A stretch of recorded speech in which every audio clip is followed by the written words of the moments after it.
گناہوں کی وجوہات۔ عام طور پر گناہ کرنے کی 4 وجوہات ہوتی ہیں، اور اللہ رب العزت نے ان چاروں کا جواب قرآن کریم میں سمجھا دیا ہے۔ پہلی وجہ، گناہ کرتے وقت بندہ سوچتا ہے کہ مجھے کوئی نہیں دیکھ رہا۔ جب دل میں یہ احساس ہوتا ہے کہ مجھے کوئی نہیں دیکھ رہا تو انسان گناہوں پر جرأت کرتا ہے۔ اللہ رب العزت نے قرآن کریم میں اس کا جواب بھی سمجھا دیا۔ فرمایا ان ربک لبالمرصاد، بے شک آپ کا رب نافرمانوں کی گھات میں ہے۔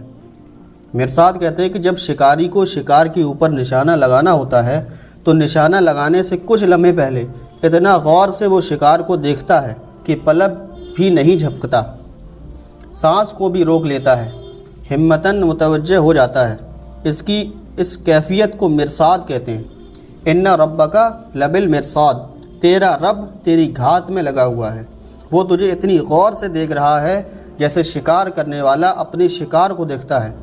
تم اتنی باریک بینی سے واچ کیے جا رہے ہو۔ تو یہ سمجھا دیا تاکہ دماغ میں نہ رہے کہ کوئی نہیں دیکھ رہا تھا، دیکھنے والا۔ دوسری وجہ، آدمی گناہ کرتے وہ یہ سمجھتا ہے کہ کسی کو پتہ ہی نہیں میں فون پر بات کر رہا ہوں، کسی کو علم نہیں میں نے خط لکھا، کسی کو پتہ نہیں میں نے اونچ نیچ کر دی، کسی کو پتہ نہیں۔ تو جب یہ دل میں احساس ہوتا ہے کہ کسی کو پتہ ہی نہیں میں کیا کر رہا ہوں تو یہ گناہ کا سبب بنتا ہے۔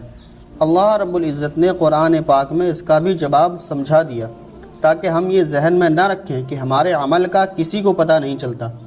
فرمایا وہ ایسا پروردگار ہے یعلم خائنۃ الاعین وما تخفی الصدور، کہ وہ ایسا ہے کہ آنکھوں کی چوری کو جانتا ہے اور ان باتوں کو بھی جو سینے میں پوشیدہ ہیں۔ اب بندہ کیسے یہ سوچ سکتا ہے کہ کسی کو پتہ ہی نہیں، معلوم نہیں، کہ اللہ رب العزت کو سب کچھ معلوم ہے جو ہم کرتے ہیں یا کرنے کا ارادہ کرتے ہیں۔ تیسری وجہ، آدمی سمجھتا ہے کہ میرے پاس کوئی بھی نہیں تھا، گھر کے اندر میں اکیلا تھا، جس کا تھا ڈر وہ نہیں ہے گھر، اب جو چاہے کر۔ تو یہ احساس دل میں ہوتا ہے کہ کوئی میرے پاس نہیں ہے، یہ بھی گناہ کا سبب بنتا ہے۔ تو اللہ رب العزت نے اس کا بھی جواب سمجھا دیا۔ فرمایا کہ تم جہاں 3 ہوتے ہو وہ چوتھا ہوتا ہے، اور اگر 4 ہوتے ہو وہ 5واں ہوتا ہے۔ وَهُوَ مَعَكُمْ أَيْنَمَا كُنْتُمْ، اور وہ تمہارے ساتھ رہتا ہے خواہ تم لوگ کہیں بھی ہو۔ تو چوتھی وجہ، جو بندہ جب یہ سمجھتا ہے کہ کوئی میرا کچھ نہیں بگاڑ سکتا، باپ فوت ہو گیا، بچہ جوان ہو کر ماں سے ڈرتا نہیں، اب وہ برے کام کرتا ہے اور نڈر رہتا ہے، دوسروں کو کہتا ہے تم میرا کیا بگاڑ لو گے، کوئی میرا کیا بگاڑ سکتا ہے۔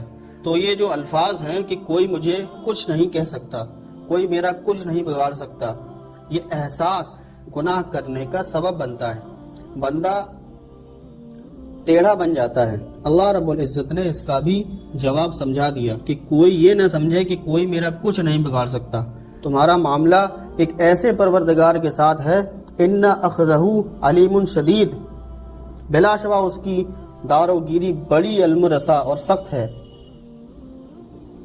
فصب علیہم ربک سوط عذاب، سو آپ کے رب نے ان پر عذاب کا کوڑا برسایا، اور نہ اس کے جھگڑنے کے برابر کوئی جھگڑنے والا نکلے گا۔